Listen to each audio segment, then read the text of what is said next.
De retour sur le plateau de la tranche info, place maintenant à l'échange et au débat. Et nous sommes jeudi et le jeudi c'est anthropologie, donc nous parlons de culture noire avec notre spécialiste des humanités classiques africaines, Niosere Kalala Omotunde. Bonsoir monsieur Omotunde. Bonsoir mon très cher et bonsoir à tous les téléspectateurs. Alors aujourd'hui on ne va pas trop se plonger dans l'histoire, d'habitude effectivement on fait un peu des cours d'histoire, mais là ce sera plus d'actualité parce qu'il y a quand même beaucoup de choses qui se passent entre la communauté afrodescendante et nos plus grands fans, les racistes, n'est-ce pas? Beaucoup d'actualités à ce niveau et on va en discuter, vous et moi. On commence par quoi?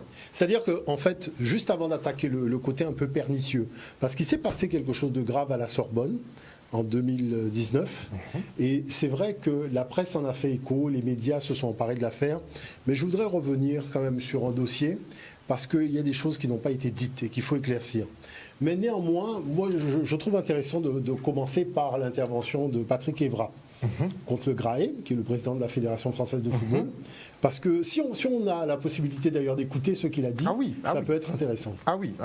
Qui a poussé un coup de sang, a raison. A raison. Le sélectionneur de l'équipe de France a dit publiquement que le racisme n'existait pas dans le football. Totalement. Ce qui nous a choqués. On part effectivement pour les déclarations de Patrice Evra qui répond à Noël Le Graët.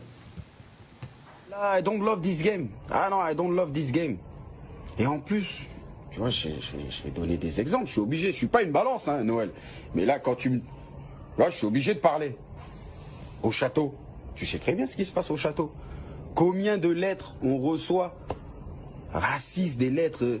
Didier, mais bon, reprends tes singes et dégage en Afrique. Barre-toi avec tes singes, tes gorilles. Combien de lettres comme ça, mais on les cache parce qu'on veut pas que les joueurs aient... Mais moi j'en ai vu certaines. On reçoit même des cartons remplis de caca. Et quand le président de la République il vient nous voir au château, on sait que l'équipe de France n'appartient à aucun joueur, elle appartient au peuple français. Mais au moins on a quand même des places attribuées, tu vois, quand on mange. On a l'habitude de se mettre à côté de ce gars parce que voilà, on a des bonnes relations, etc. Et à chaque fois que le président y venait, ou tu vois des hommes politiques, là tout changeait. Moi j'étais assis là, d'un seul coup j'étais au bout de la table, où il y avait normalement Mamadou Sakho ou Bakary Sagna, beaucoup de sombritude, il fallait changer. Là on mettait un Hugo Lloris et un Laurent Koscielny et le président au milieu. Mais on savait, c'était les règles du jeu, on est en France, on n'est pas chez nous. Et quand il y avait une photo du président, c'était mieux de voir un Hugo Lloris et un Laurent Koscielny à côté de lui qu'un Mamadou Sakho ou un Bakary Sagna. Tu vois, c'est dommage. Et surtout, les joueurs français, ne likez pas cette vidéo parce que sinon, plus de sélection. Mais je suis déçu, on va pas laisser passer ça quand même. En France, on n'est pas des bouffons. On n'est pas des bouffons, les gars. On peut pas. Mettez-moi un Arsène Wenger ou... des gens respectueux, tu vois, dans le football, mais pas un Calimero à 2 balles qui a perdu tous ses petites méchettes sur son caillou. Mais là, c'est le coup de pinard en trop. Ah ouais, là, je suis déçu, Nono. Ou faut le tester. Peut-être qu'il a chopé le coronavirus, parce que on pète tous les plombs. Peut-être que voilà, l'excuse que tu peux dire, j'ai été testé au coronavirus, c'est pour ça que je parle comme ça. Mais là, voilà, c'est international, Bon, une réaction qui peut choquer, effectivement, ceux qui ne sont pas au courant visiblement de ce qui se passe en équipe de France, mais il a été quand même très clair, précis. On a retrouvé les photos, Internet n'oublie strictement rien, donc les photos dont il parle sur l'organisation justement des dîners, tout ça c'est vrai. Oui, totalement. Non, mais c'est-à-dire qu'il faut quand même revenir sur cette affaire, parce qu'il s'est passé beaucoup de choses. Moi qui suis un grand féru de foot, comme je dis, je regardais déjà les matchs de football depuis quand j'étais dans le ventre de ma mère. Mais il y a une chose qu'il faut quand même souligner, c'est qu'il y a un racisme à tous les niveaux dans le football. Et ça, il faut être honnête. Voyez-vous ? Pourquoi il a fallu, par exemple, faire en sorte qu'il n'y ait que l'Afrique en lice pour que la Coupe du Monde se déroule en Afrique ? On sait très bien ce qui s'était passé auparavant, puisque la Coupe du Monde devait déjà se dérouler en Afrique du Sud. Mais, je dirais, les nations européennes voyaient dans cette compétition internationale aussi des opportunités financières. Et donc, à partir de là, c'était très compliqué de faire en sorte que la Coupe du Monde se déroule en Afrique. Donc, il a fallu organiser une embuscade. Mais mon divorce, vraiment, c'est 2004. Mon divorce avec la Fédération française de football, c'est 2004. Pourquoi ? Je vais vous expliquer une chose. Ceux qui ont des cheveux blancs se souviennent. Michel Platini a fait une grande carrière, mais il sait très bien, et il a dit lui-même, qu'il a droit à Jean Tigana. Parce que Jean Tigana driblait tout le monde et lui donnait le ballon, et il n'avait plus qu'à mettre dans les buts. On sait de quoi on parle. D'accord ? Bon, c'est pas une invention. Mais Michel Platini a fait une grande carrière à la FIFA, mais il sait qu'il est quand même redevable à Jean Tigana. Et c'est pour ça qu'il a toujours, je dirais, soutenu Jean Tigana dans les démarches qu'il faisait dans les instances. En 2004, Jean Tigana, normalement, devait être l'entraîneur de l'équipe de France de football. On lui oppose Laurent Blanc. Mais quand même, soyons sérieux. Laurent Blanc n'a jamais entraîné. Il sort donc de l'école de formation. Jean Tigana a déjà entraîné en Angleterre et compagnie. Donc, c'est-à-dire que c'est quelqu'un qui a déjà entraîné, qui a déjà l'expérience. On ne peut pas opposer à quelqu'un qui a l'expérience, c'est-à-dire un grand artisan boulanger, on ne peut pas l'opposer à un apprenti boulanger. Eh bien, on s'est vu dans une espèce de truc rocambolesque où, finalement, qu'est-ce que Jean Tigana apprend ? Et il a toujours dit une chose, mais trônez-moi devant la justice, vous aurez les documents que je possède, où on dit qu'il y a déjà suffisamment de noirs en équipe de France, il n'est pas question qu'il y ait un entraîneur noir. Vous voyez, quelque chose qui a quand même beaucoup touché Michel Platini.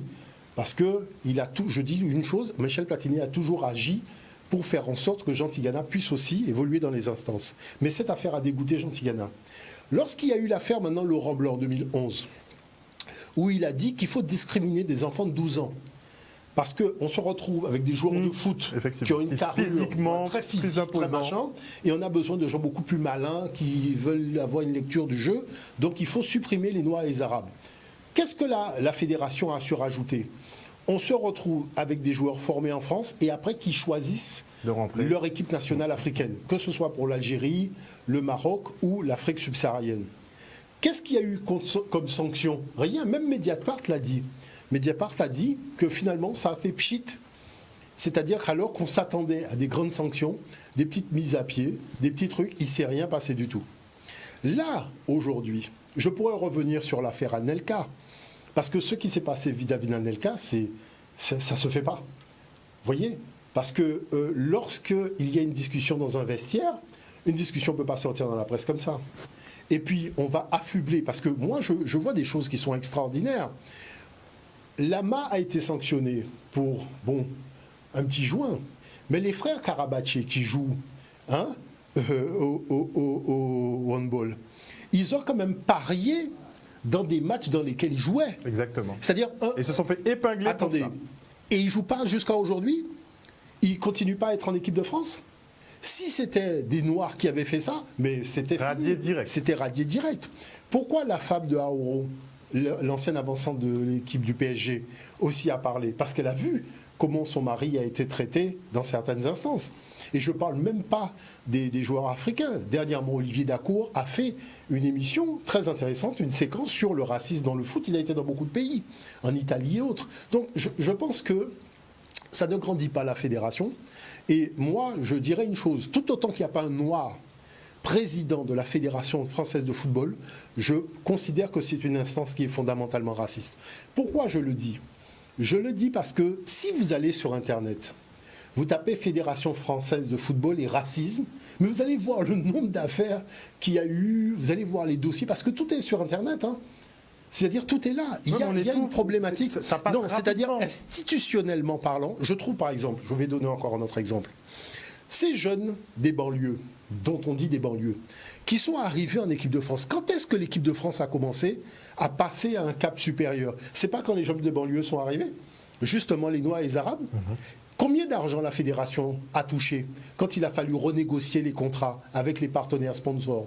C'était les mêmes contrats à l'époque de Tigana et de Michel Platini. Tout le monde sait que la fédération a enclenché beaucoup d'argent. parce que le niveau de football français avait progressé. Tous ces jeunes-là se sont retrouvés dans des grandes équipes. Anelka a fait le bonheur d'Arsenal en Angleterre, et je ne parle même pas des autres. Mais c'est ça les problématiques de fond. Parlons aussi de notre très cher, qui a été élu meilleur footballeur d'Angleterre. Hein, notre cher Guadeloupéen, là, comment est-ce qu'il entraîne aujourd'hui Thierry Henry? Ah oui. La presse a souligné le fait que Thierry Henry a été nommé meilleur joueur d'Angleterre de tous les temps. Non mais je ne sais pas si vous vous rendez compte, c'est-à-dire qu'il a été élu par les professionnels meilleur joueur de football de tous les temps en Angleterre. Et personne, voilà, ça ne fait pas... Il n'a pas la bonne couleur. Ah, donc la chose qui se passe, c'est que moi je pense qu'il y a quand même un problème. Il y a un problème. Très gros problème. Et ce n'est pas en cachant les choses sous le tapis qu'on va pouvoir le régler. À un moment, il faut se dire les choses franchement. Mais justement... Parce qu'il y a un dysfonctionnement. Il faut reconnaître qu'il y a un dysfonctionnement. Il y a deux niveaux. Patrice Evra souligne le fait effectivement que les joueurs ne soient pas au courant de tout, que la fédération fait en sorte de bloquer certains courriers de façon à ce que tout ne leur parvienne pas. Mais ça fait très longtemps que ça dure. Ça fait très longtemps que ça dure, c'est un fait. Mais il y a aussi le fait qu'on ne puisse pas dire qu'ils vivent complètement dans le déni et que ce soit des enfants qui ne comprennent pas dans quel milieu ils évoluent. Ils sont conscients de ce racisme-là. Vous savez, est-ce qu'en restant dans ces équipes-là, ils ne cautionnent pas finalement le fait qu'on les traite comme des moins que rien? C'est-à-dire qu'il faut voir qu'en Angleterre, les joueurs anglais ont mis le pied dans le plat. Hein. C'est-à-dire que beaucoup de joueurs noirs ont mis le pied dans le plat depuis l'affaire Floyd, mais il s'est passé des choses au-delà du réel. On a découvert même le bumidum anglais, où finalement le gouvernement anglais prévoyait de renvoyer les Noirs en Jamaïque et autres, oui, en disant que comme ils n'ont pas de papier, alors que ces gens-là étaient venus aider à la reconstruction de l'Angleterre après la Deuxième Guerre tribale européenne. Donc tout ça pour montrer qu'il y a quand même des choses assez surprenantes qui se passent, mais comme je le dis, hein, c'est pas en cachant les choses sous le tapis qu'on va régler ces choses-là. Parce qu'il y a beaucoup de choses qui sont quand même pas claires. Il y a beaucoup de choses qui se passent. Moi, je prends comme exemple, hein, j'ai eu un ami qui était d'ici, de la Guadeloupe, qui gérait un McDonald's dans le 1er arrondissement. La télévision a débarqué pour faire un reportage. Et la chose, c'est qu'on demande à parler au patron.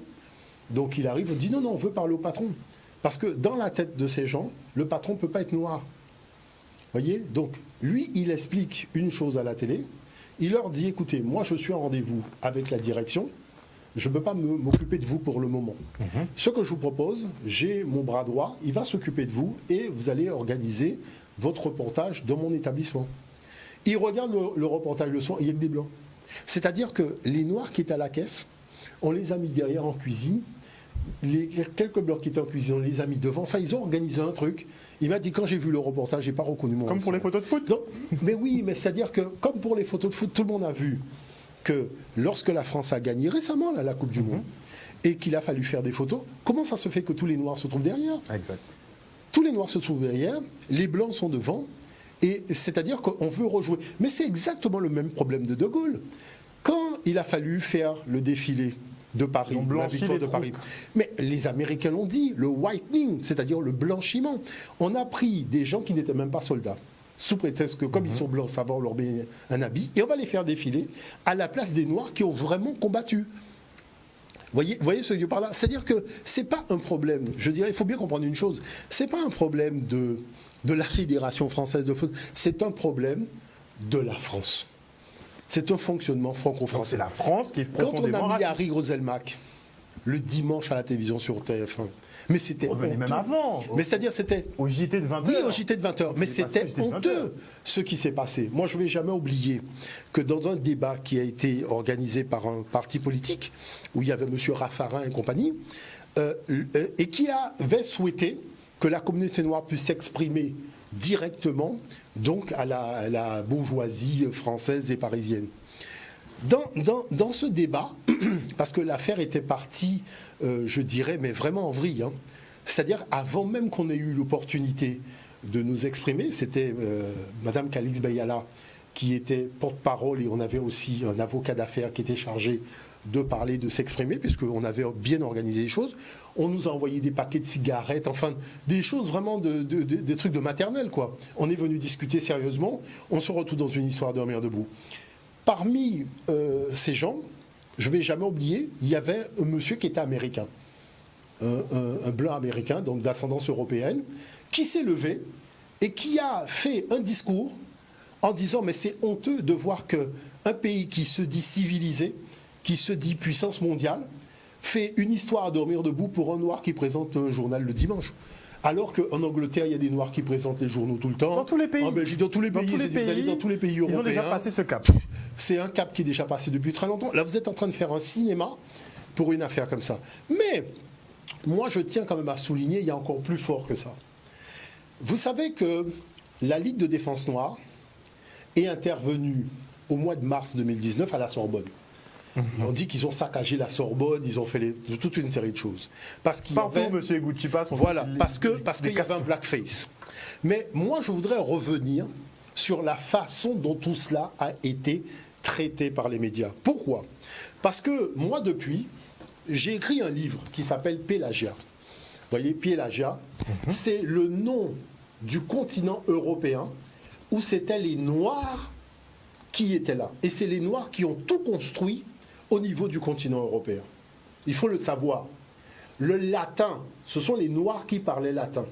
Les aqueducs, dont on dit soi-disant c'est aqueducs romains, tout ça existait déjà. Athènes a été fondée par des Noirs.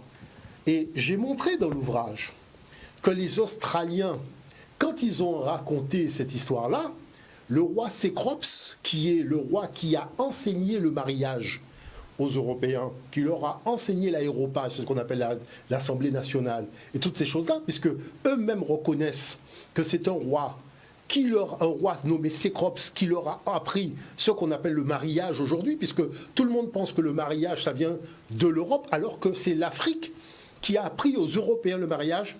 Les Australiens ont été chercher un noir américain pour représenter Cécrops, parce qu'ils ont les annales grecques. Les Grecs ont toujours dit que Cécrops c'était africain.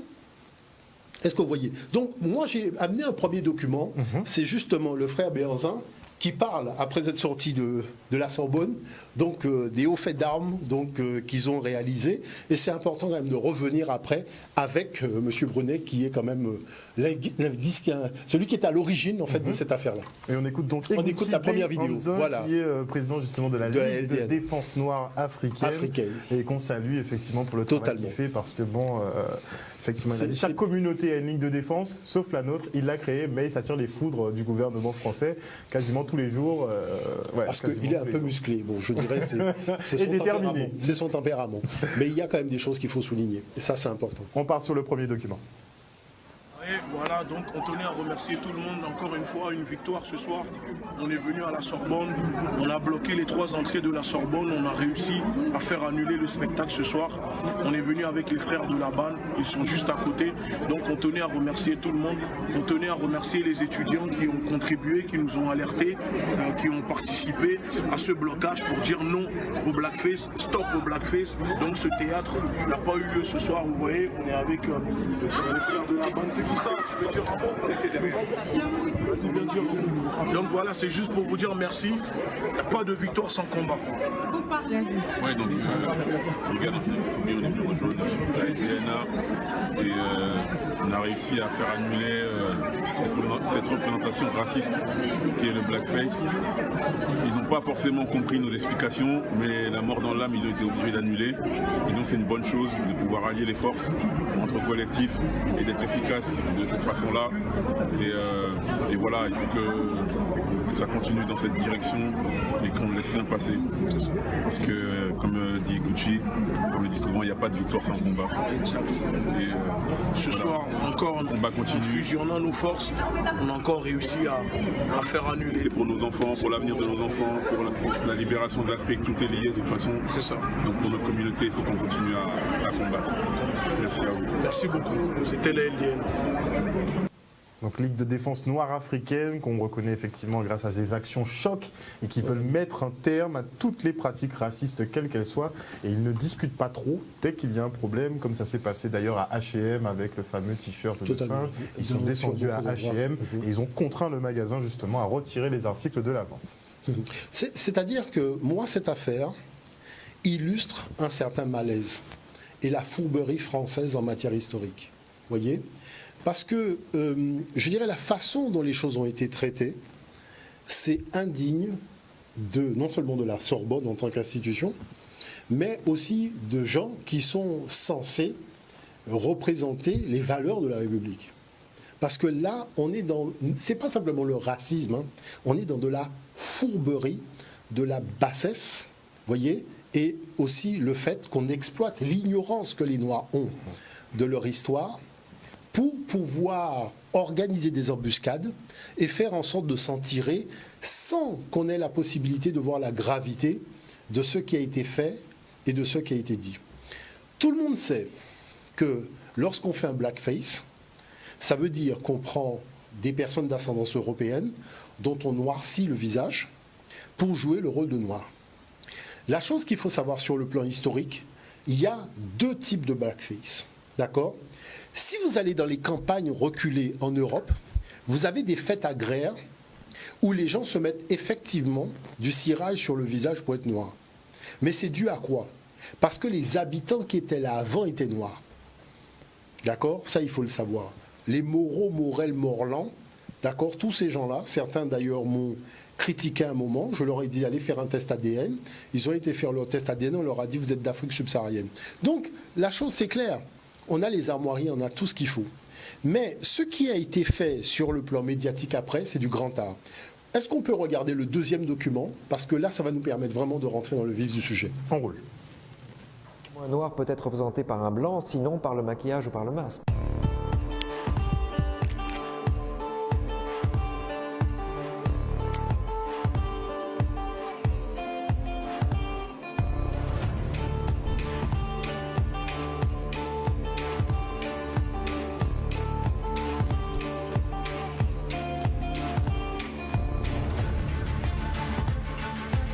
C'est une pratique née en Europe au XVIIe siècle, à l'époque de la colonisation et l'esclavage. Elle avait pour but de peindre une personne blanche en noir, ceci afin d'animaliser les personnes noires africaines, de les diaboliser.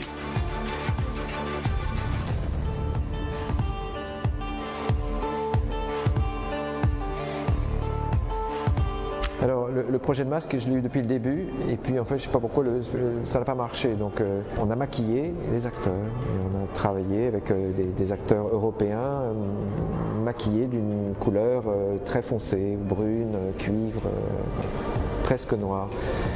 Et c'était très très beau, quand le maquillage était très bien fait, il y a eu des hauts, des bas. Et puis j'avais toujours le projet de faire des masques de suppliants, de Danaïde. Et puis ce projet devait aboutir le 25 mars dernier.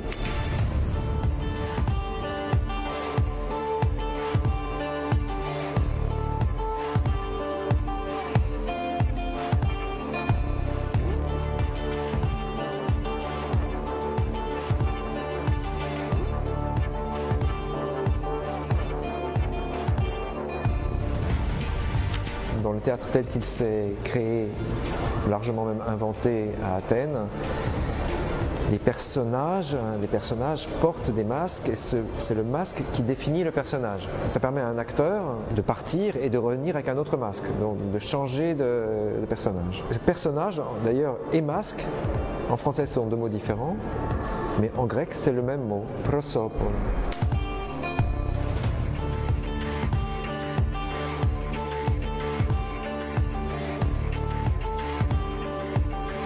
Le personnage se construit une fois qu'on est derrière le masque. Il y a comme un jeu qui se fait effectivement tout. D'abord, on est complètement dans le noir pratiquement. Et ça crée une sorte de tour dans laquelle on est comme muré à l'intérieur de ce personnage.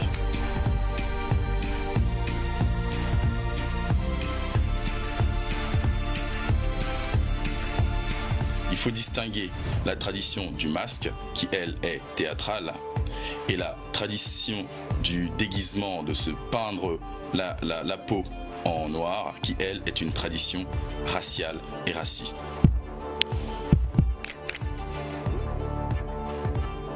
Donc pas de blackface à la Sorbonne, il n'y avait aucune intention raciste derrière tout ça.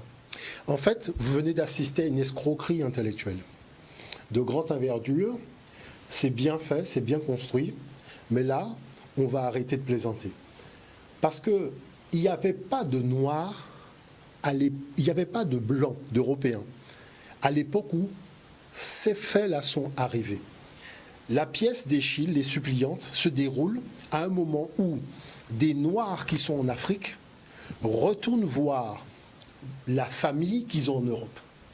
C'est un problème entre Noirs. Il n'y a pas de Blancs. Je vais vous lire dans mon ouvrage la déclaration de M. Brunet qu'on a vu, qui est à l'origine donc de cette pièce de théâtre. Parce qu'il pense s'en sortir avec son affaire de masque. Regardez ce qu'il dit. « Désolé d'avoir heurté ou blessé quelqu'un si je l'ai fait, en mettant en scène la scène des suppliantes d'Eschyle avec son texte, et rien que son texte, je dois mettre en place une opposition entre des Grecs d'Argos supposés plus ou moins blancs et les Danaïdes venus d'Égypte à la peau noire. » Ça veut dire quoi, des Grecs d'Argos supposés plus ou moins blancs? Ça veut dire quoi, ça? Ça veut dire qu'ils n'étaient pas. Clairement. Donc, le problème, qu'ils fassent un blackface ou qu'ils mettent des masques, il y a quelque chose qui cache. Il n'y avait pas de blanc en Europe à cette époque-là. Est-ce que vous comprenez l'affaire? Mais il faut être un peu teigneux. Si vous allez voir le doyen de la faculté de Dijon, Monsieur Louis Bolloway, d'accord, qui a fait un ouvrage, Les Grecs, la Grèce avant les Grecs. Qu'est-ce qu'il dit? Il est certain que les Grecs rattachent au nom des Pélages, d'accord, le plus ancien souvenir de leur histoire. Pour Homère, le dieu principal de Dodone est le Jupiter pélagique, Asios de Samos, cité par Pausanias, ce sont des historiens antiques, dit que la terre noire a enfanté sur le sommet des monts Pélagos, semblable aux dieux, afin de donner naissance à la race humaine. Ça veut dire que quoi? Ça veut dire qu'ils vous disent que les auteurs anciens disaient que les habitants qui étaient là étaient de la même couleur que la terre. La terre noire. Mais que ce sont ces habitants-là qui les ont civilisés.